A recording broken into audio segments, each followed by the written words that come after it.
હા વિદ્યાર્થી મિત્રો, ભગવાન પણ અહીંયા મૂંઝાયેલા દેખાય છે અને કહે છે 3 pairs of eyes, 3 જોડી આંખ. ભગવાનને આ એક કોયડા જેવું લાગે છે, એટલે કે મૂંઝાયેલા રહ્યા તે દેખાય છે. અને પાઠને આપણે આગળ વધે વધારીએ.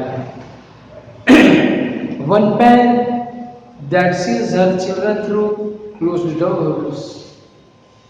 પહેલી પેર શું કહે છે? પહેલી જોડીની વાત કરે છે. One pair that sees her children through closed doors. બીજી second pair, another pair to look at the children and say, I understand and I love you without uttering a word. જો બીજી જોડીની અંદર પણ કેવી સરસ મજાની વાત કરી છે. શું કહે છે? I love you without uttering a word.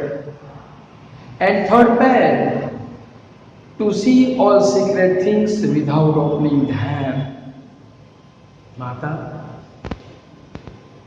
ની પહેલી જોડીની વાત કરે છે. ભગવાન કહે છે કે 3 જોડી મારે મૂકવી છે, એમાં પહેલી જોડી કેવું કાર્ય કરશે? એક એવી જોડ કે પોતાના બાળકોને બંધ દરવાજાની આરપાર જુએ.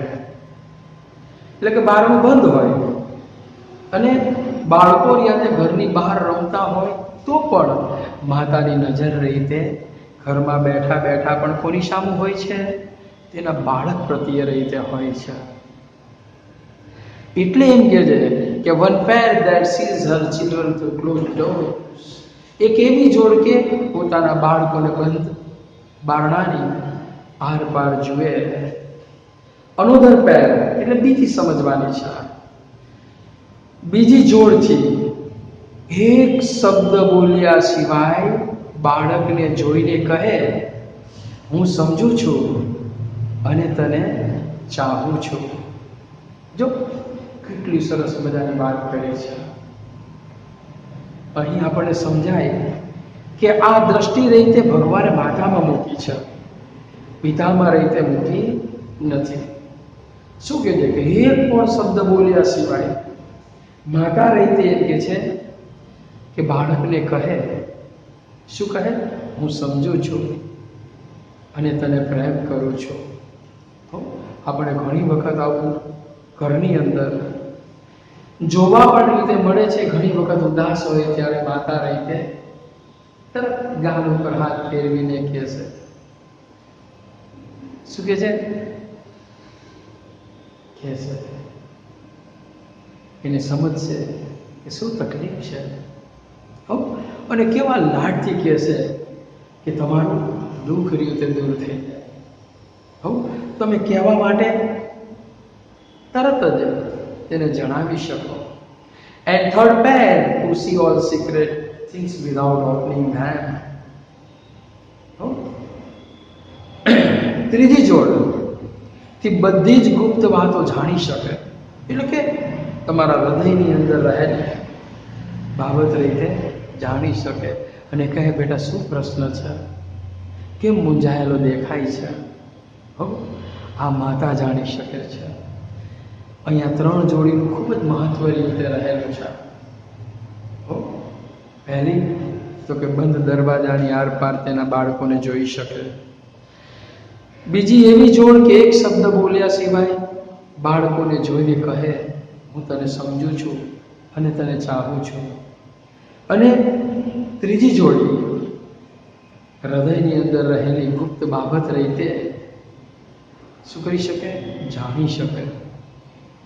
આવી મારે 3 દ્રષ્ટિ રીતે માતામાં મૂકવી છે. અને હવે ભગવાન બોલી આવું કહ્યા પછી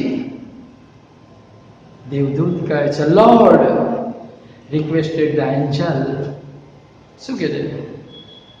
દેવદૂતે વિનંતી કરી, ભગવાન please go to bed. Do not take so much trouble in a single day. ભગવાન કૃપા કરી સૂઈ જાઓ. કારણ કે ભગવાનના વિચારો રહ્યા આમ કેટલા જબરજસ્ત, આપણે કલ્પના ન કરી શકીએ એવા રીતે અહીં દેખાય છે. અને ભગવાનનો આ છઠ્ઠો દિવસ કામનો રહ્યો તે છે. તે અથાગ મહેનત કરીને તેઓ કાર્ય રીતે કરી રહ્યા છે. કોન્સન્ટ્રેટ એકાગ્ર ચિત્તથી કાર્ય કરે છે.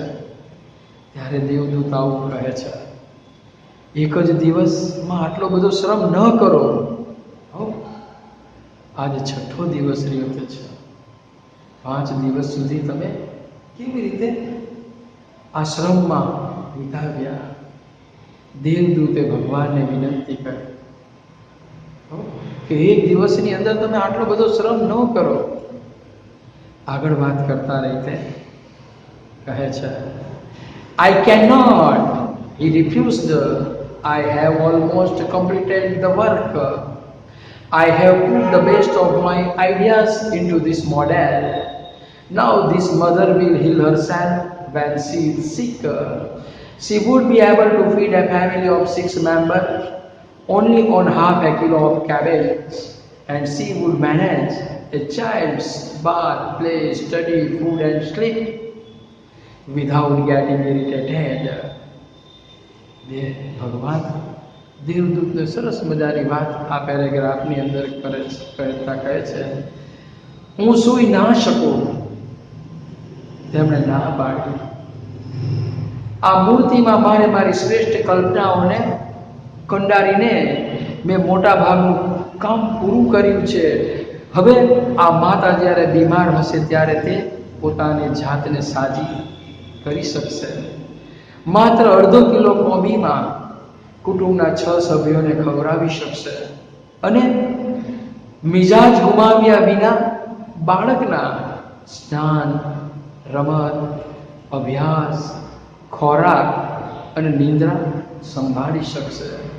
ભગવાને અહીં માતાની એબિલિટીની વાત રીતે કરી છે કે મારે મારા શ્રેષ્ઠ best ideas into this model, મારે મારા શ્રેષ્ઠ વિચારોને આ મૂર્તિમાં મૂકવા છે, એટલે કે માતામાં મૂકવા છે.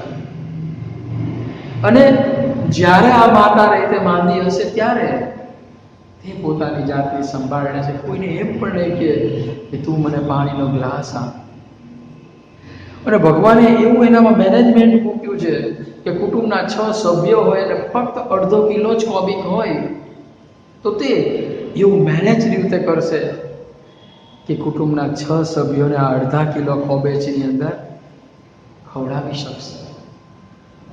બીજી સુંદર મજાની વાત રીતે એવી કરી છે કે આ માતા રીતે પોતાના બાળકને સ્નાન કરાવશે, તેની સાથે રમશે, તેને અભ્યાસ રીતે શીખવશે, ખોરાક રીતે ખાશે અને આમ સંભાળીને કોઈ પણ પ્રકારના ખચકાણ કર્યા વિના પોતાના બાળક સાથે બધ ભરીને સૂઈ જશે.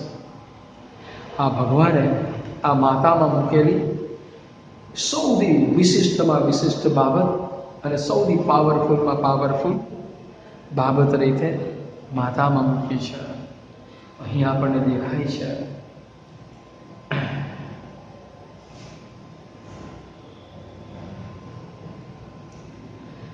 The angel went round of the mother very slowly. So the angel went round the model of the mother very slowly. He touched it and said, "It's too soft." દેવદૂતે ધીમા પગલે માતાના મૂર્તિની પ્રદક્ષિણા ફરી, એટલે જોયું એમ બધી તરફથી માતાને એમ કે છે, તેને જોયું અને પ્રદક્ષિણા ફરી. તેણે તેને સ્પર્શ કરીને કહ્યું એમ ખૂબ જ કોમળ છે. It's too soft. હા, but very tough, said Lord, excited. You cannot imagine what this mother can do and endure. પણ મજબૂત મનોબળવાળી છે. દેખાવમાં તને ભલે આ સોફ્ટ લાગતી હોય, ટુ સોફ્ટ, વધારે કોમળ લાગતી હોય, પરંતુ કેવી છે આ માતા? ખૂબ મજબૂત મનોબળવાળી છે. ઈશ્વરે આમ ઉત્સાહપૂર્વક રીતે કહ્યું, આમ હોશે હોશે કહ્યું, આ માતા શું કરી શકે, એટલે કે સહન કરી શકે તેની તું કલ્પના નહીં કરી શકે. કેવું છે? This mother can do and endure. તું કલ્પના નહીં કરી શકે કે આ માતા રીતે શું સહન કરી શકશે. એવી સુંદર મજાની વાત ભગવાને દેવદૂતને જણાવી. Not only can see think but can reason and compromise to say the Lord. માત્ર વિચારી જ નહીં, બુદ્ધિપૂર્વક વિચાર કરી સમાધાન પણ કરી શકે. ઈશ્વરે દેવદૂતને કહ્યું. The angel was impressed. He went closer to the model and moved his finger across the cheek. દેવદૂત ભગવાનની વાત સાંભળીને પ્રભાવિત થઈ ગયા કે કેટલી બધી વિશેષતાથી સભર ભગવાને એમ કે જે આ મૂર્તિ બનાવી છે.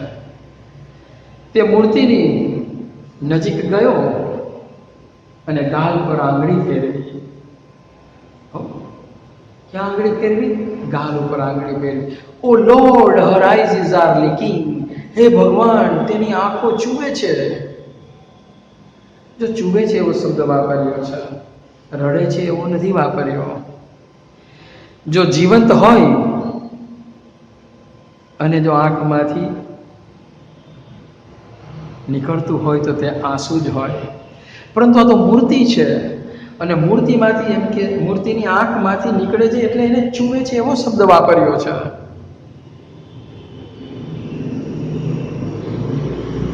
દેવદૂતે આવું કહ્યા પછી ભગવાન બોલી ઉઠે છે, how did this happen? It must be a tear. I have not put it there. It is a miracle, the Lord exclaimed. દેવદૂતે કહ્યા પછી ભગવાન કહે છે કે આ કેવી રીતે બન્યું? માતાની આંખમાં ચૂવે છે,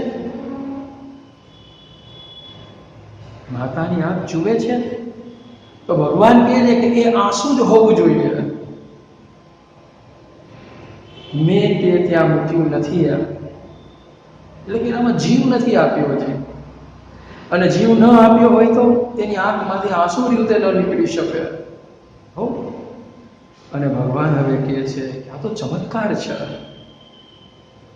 જીવ નાખ્યા પહેલા, જીવ આપ્યા પહેલા, એનામાં પ્રાણ પૂર્યા પહેલા જો એની આંખમાંથી આંસુ નીકળતું હોય, આ તો ચમત્કાર છે. ઈશ્વરે આશ્ચર્યચકિતતાથી કહ્યું. But what is a tear for my Lord? દેવદૂત પ્રશ્ન પૂછે છે કે ભગવાન, આ આંસુઓ શાને માટે છે? ભગવાન સરસ મજાનો જવાબ આપતા કહે છે, it is something unique. Maybe it is for pain, joy, pride, disappointment, loneliness. The Lord explained. ભગવાને આનો જવાબ આપતા સુંદર મજાની વાત રીતે કરી છે કે સંભવ છે કે તે કંઈક વિશિષ્ટ છે. માતા માટે આંસુ આવવું તે એનો એક એકમર્યો તે છે. માતાને કેટલી કેટલી બાબતની અંદર યાદે આંસુ આવી શકે છે. તેની વાત કરતા ભગવાન કહે છે સંભવ છે કે આ આંસુ યાતે વેદનાના હોય ત્યારે એને આંસુ આવી શકે. માતાને જ્યારે હર્ષરીઓતે થાય ત્યારે આંસુ આવી શકે. ગર્વ અનુભવે ત્યારે માતાને આંસુ યાતે આવી શકે. પોતે નિરાશા અનુભવે ત્યારે તેને આંસુ યાતે આવી શકે. અને તેણી જ્યારે એકલી હોઈ શકે ત્યારે પણ તેને આંસુ યાતે આવી શકે. ઈશ્વરે આ માતાના આવેલા આંખમાં જે આંસુ હતા તેની સ્પષ્ટતા કરતા કહ્યું એમ કે આ માતાને વેદનાના, હર્ષના, ગર્વના, નિરાશાના કે એકલતાના આંસુ યાતે આવી શકે છે. આપણે નવાઈ લાગે. અને જો આપણા ઘરની અંદર આવું રીતે આપણે માતામાં જોવાની રીતે મળે છે. ઘણી વખત તમે કહો મમ્મી પહેલો નંબર, એની આંખમાંથી દોડ દોડ આંસુ રહ્યા ત્યાં આવી જશે. આ આંસુ શેના છે? તો કે હર્ષના છે. અહીં આગળ દેવદૂત પ્રશ્ન પૂછે છે, but what is a tear for my lord? બરોબર છે. હવે આટલી બધી માતા વિશે વાત સાંભળ્યા પછી અહીં દેવદૂત બોલે છે, વોટ એ વન્ડરફુલ ક્રિએશન. કેવું અદ્ભુત સર્જન છે. ભગવાને જે માતાનું સર્જન કર્યું છે, વોટ એ વન્ડરફુલ ક્રિએશન. એક્સક્લેમેટરી સેન્ટેન્સ છે. વાક્યના અંત ભાગની અંદર જો ઉદ્ગાર ચિહ્નની નિશાની છે. અને આ છેલ્લું વાક્ય કોણ બોલે છે? તો કે દેવદૂત ભગવાનને કહે છે, વોટ એ વન્ડરફુલ ક્રિએશન. આ પાઠની અંદર માતાની આપણે કેટલી અદ્ભુત બાબતો રીતે જોઈ કે જે ભગવાને માતામાં રીતે મૂકી છે. શેમાં મૂકી છે? માતામાં રીતે મૂકી છે. આપણે રીડ 1 ની અંદર જોયું કે આ માતા રહી એની કેટલી વિશેષતા રીતે છે, કેટલી અદ્ભુત બાબત રીતે ભગવાન એના સર્જનની અંદર રીતે મૂકી છે. જે આ પાઠ દ્વારા રીતે આપણે સમજી શકીએ છીએ. હા મિત્રો, માં એ માં, બીજા બધા વગડાના વા. આ યાદ રાખો. માતાનું હંમેશા જતન કરો, એની લાગણીને સમજો, એને હંમેશા આદર રીતે આપો, એની આજ્ઞાનું હંમેશા તમે પાલન રીતે કરો. તેનું દિલ ન દુખાય તેવો તમે પ્રયત્ન કરો, કારણ કે માં એ માં છે.